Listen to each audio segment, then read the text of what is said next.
Simplified Higher Technique by Franco Petracchi has been a game changer for so many bassists, myself included. So if you're looking to build up your thumb position ability, your speed, strength, endurance, and agility, this video is for you.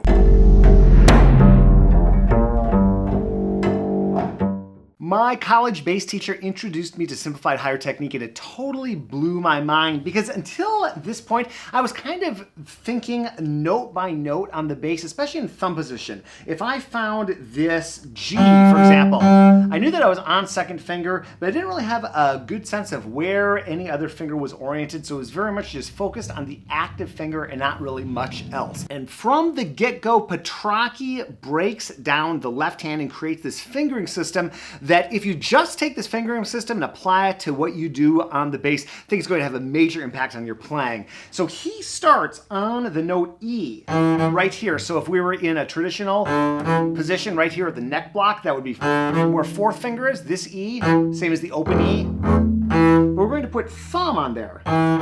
So this is a low thumb position. And if you're not familiar with thumb position, check out what we've got linked up here. But this is a brilliant way to introduce low thumb position. So we start with the thumb on E, and we start with the first of his three basic hand orientations. So that is the chromatic position. We take thumb, 1, 2, 3. So those are all half steps right there. Thumb, 1, 2, 3. That's the chromatic position. And though we're starting on E, this is something that could be moved anywhere on the bass. And once you get these positions down, the transferability to any other area of the bass is part of the power. The next position is the semi-chromatic position. So thumb on E, then a whole step to F sharp, G, G sharp. So we have the whole step right here. We have half steps for 1, 2, and 3. Very familiar position for bass players, and this is a very common way to orient yourself in thumb position. So probably very familiar. Semi-chromatic is probably also familiar to an extent. And now if we go up to the G right here, Petracchi moves it up here just to make it a little bit easier to find, I think. We play the diatonic position, which is what it sounds. We're going to do G, A, B, C. So that's a whole step between thumb and 1, a whole step between 1 and 2, and then a half step between 2 and 3, just the first 4 notes of the diatonic scale. So this first exercise in the book is just getting familiar with these positions, and this one page will change your life if you're not familiar with these concepts. So taking the chromatic position, starting on E, going to F sharp, and G. The transferability of all of this. Doesn't matter where you start, it's all half steps in the chromatic position. And then the semi-chromatic position, just getting comfortable with that whole step right there between thumb and 1, going up to, he goes to G in this case, and then he goes to A flat. So he's just giving you different examples to explore the bass in different ways and try different positions. And the same with diatonic, he starts on G, A. He also gives you some other positions and extensions on this first page, but that is material that, in my opinion, you can come back to later. Just grasping these first 3 positions is paramount. Then in the second exercise, he introduces all of these different positions in this exercise A. To me, the really powerful exercise, though, is exercise B. When I've gone through this with students, I oftentimes kind of gloss over A, though it is important, and get into B, because this is starting to take you down low and connect you all the way up through thumb position. And that's one of the most beautiful things about this book, is it really takes in the whole fingerboard, the comprehensive fingerboard, and gives you these exercises, maps out these chromatic, semi-chromatic, and all these different positions from the beginning. So B has an open string to start.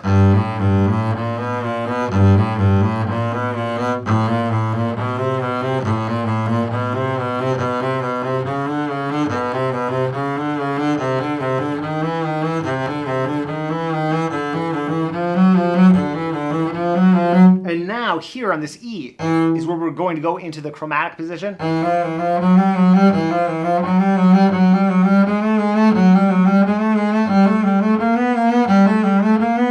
And he continues up the bass just like that, and you notice he starts on E back in exercise 1 because that's where in Petracchi's system you pull the thumb in and you start doing these positions. So it's more standard positions, grouping notes together, 2 notes and 2 notes, and then once we hit the E we go into these positions. There are slurs that you can do, you can invent other exercises. I find it really important to focus on the right hand as you're practicing these because it is so left hand oriented, but you can get a lot of benefit if you think about tone and varying bow strokes and just really getting a good quality core sound at all times. If you're not from the Italian school of playing, you might find it confusing to see all these third fingers in here, and that is a rabbit hole we could go down in a future video, but we have the non-Italian fingerings in here as well. So if you see a 3 down here, I do not generally do that.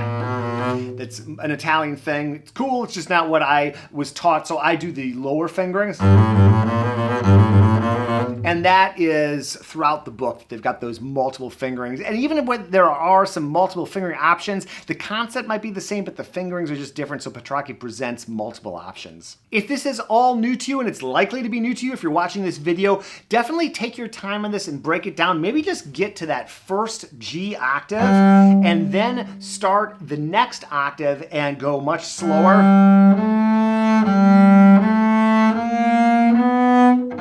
And check those harmonics when they exist.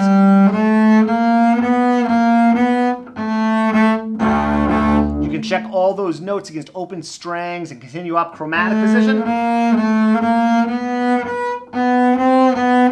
And what is so helpful if you approach this system just thinking about what finger is on what note at all times. This is something that my teacher at Northwestern, Michael Ovnanian, reinforced in me, and something that I think this book is just excellent at doing. So when I am in that semichromatic position on E, I know I'm on E with thumb, but I also know that 1 is hovering over F, 2 is hovering over F sharp, and 3 is hovering over G. When I'm in the semi-chromatic position, I know I'm on E with thumb, but then I have my first finger hovering directly over, like a lever, over F sharp, second finger over G, third finger over G sharp. And there are many ways to look at the left hand position. Roboth has a different approach. I will link up to that here. Simandl has yet another approach, but I find this to be just really, really helpful for all different kinds of playing and to also integrate into other systems really well. I think of this not so much as a scale system, but as like a philosophy and a supplement to other methods. So I find that it really plays nicely with whatever base method you've learned or are adopting. In exercise 3, he takes the thumb down to the D right here. And I think that this book is just so great at introducing low thumb position. I did a video about a wonderful book that we have in our sheet music store by Chris Koski called The Thumb Transition Zone. That is this whole area. So if you want to really dial in this particular technique, check that out. But this exercise 3 is just awesome bringing it down here. So that's semi-chromatic, chromatic, chromatic, semi-chromatic. So you see a lot of this material in here is chromatic or semi-chromatic, but by alternating, and Petracchi indicates which is what, and then he kind of lets you get going once you understand it, it really forces you to be intentional about where those fingers are and what fingers are over what notes, and that is one of the key takeaways for me from this book, is just really developing the discipline to have your fingers mapped to a particular place on or over a note on the bass. It almost gives the bass a fret map in a sense, and it just really takes a lot of the mystery zone out of playing the double bass in all registers. These first few exercises in here, I really do spend the most time working on myself and also with students, though there is valuable stuff throughout the entire book. But this exercise 4, again, it's a series of exercises in these different positions, adding in some chromatic notes.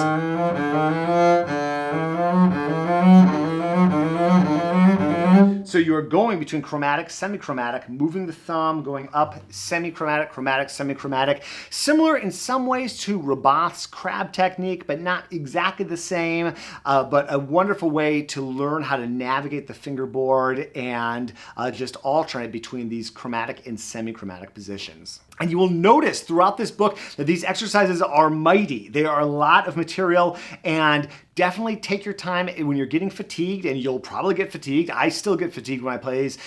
Just do a chunk at a time, slow it down, really focus on relaxation. But you will find over time and with consistency that this is amazing for developing your endurance, your strength, your agility, your fingerboard mapping. Is just some of the best material that I have found for developing this. Although there are many other wonderful materials, and Marcos Machado, our good friend, has the wonderful Tao of bass, and this takes Petracchi's concepts and many other concepts from fingering systems around the world and kind of runs with it. So if you want to go down that rabbit hole, check out that video. We'll link it up to here. But really just wonderful material for developing your strength, agility, all those good things in thumb position. And exercise B is a similar concept. We're just starting over here on the D string this time. And just wonderful, wonderful, wonderful material. You can slur like I was doing. You can do separate bows. You can alternate. You could do some repeated notes. And I think that for any technical material, development material like this, finding ways to vary it, to keep it interesting, to challenge different aspects of your skills is super important. If you just do the same thing every day, you're going to get the same results. So trying to take these concepts of what Petracchi is getting at in this book and come at it from different directions and stretch yourself forward, stretch yourself sideways, try it on a different string, challenge your speed, slow it way down, focus on intonation, try it with the drone. All those things, repeating a little bit every day, something a little different, is really going to build a three-dimensional skill set that'll take you far on the bass. Then these variations, C and D, again, the sky's the limit with these exercises, and you can use your imagination and really go from there. In number 5, Petracchi takes scales and shows you how you can integrate lower positions into these diatonic positions for the upper part of the scale. It's useful. I kind of gloss over some of these just when I'm teaching students, or they're not exercises that really fit into my current place in terms of practicing, but these are all valuable. I've worked on all of them at some point in my life. Number 6 is one that I come to again and again. It's similar to some of the earlier ones, but you've got a little bit of alternation of fingers in the middle, so it's a little bit of a nice example of like a rolling pattern and a digital pattern. If we just look at A in number 6, we have and that's a really cool motion. So there's the forward, thumb 1, 2, 3. So we're doing a variety of things in this pattern. And I find that when I get a little pronation in when appropriate, it really helps with articulation. So for this, when I go thumb to 3, I'm using my forearm and just turning a little bit like so, and that really helps get a nice crisp articulation. But I don't do that at first. And then he goes through and you're plugging in the chromatic notes where appropriate. You will see the pattern as you work on it. It can be a little bit weird at first. It's like, why is he doing those chromatic notes and not these other chromatic notes? Once you get it, it'll be in your nervous system and it'll be second nature to you. This exercise 7 may seem a little out of the blue, but it is one of the best exercises for developing strength and endurance and good left hand technique and position and all the good things down low. David Allen Moore has some wonderful riffs on this in his course, Fractal Fingering, which I highly recommend. I practice elements of that every day, but this is just awesome. It's not super complicated. It's just...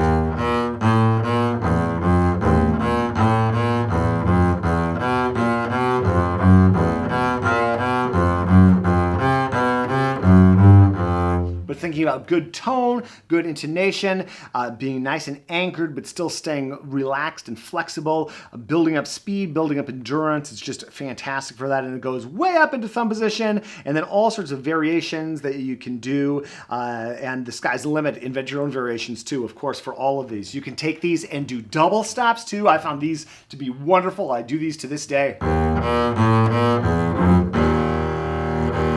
Double stops are such a great way to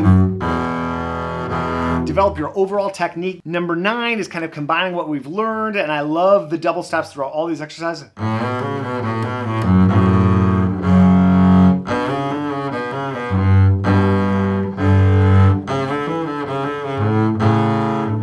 These are wonderful digital exercises, and then landing on the 2 double stops. My intonation slips real quick if I haven't done these in a while, which I haven't, but I find these to be wonderful. As I'm going through these, I'm realizing, oh yeah, I need to throw a few more of these back into my regular daily routine. And then we get some excerpts from various pieces where appropriate. We have this Kusevitsky excerpt, some great shifting exercises, more excerpts as we go, and just how you apply what you've learned so far to the repertoire for the double bass. This number 14 was a favorite at DePaul University where I taught. Rob Kassinger, the wonderful Chicago Symphony member and bass teacher there, he had all his students, I think, do this exercise, and he had them do it like real close to the bow, just for tone. I find it to be helpful. I remember hearing all these students over the years when I taught there practicing these exercises, so I dug them out, and whether you do them slow or doing them fast, and it does say agility of the hand, so ultimately fast is what you want to do with this number 14.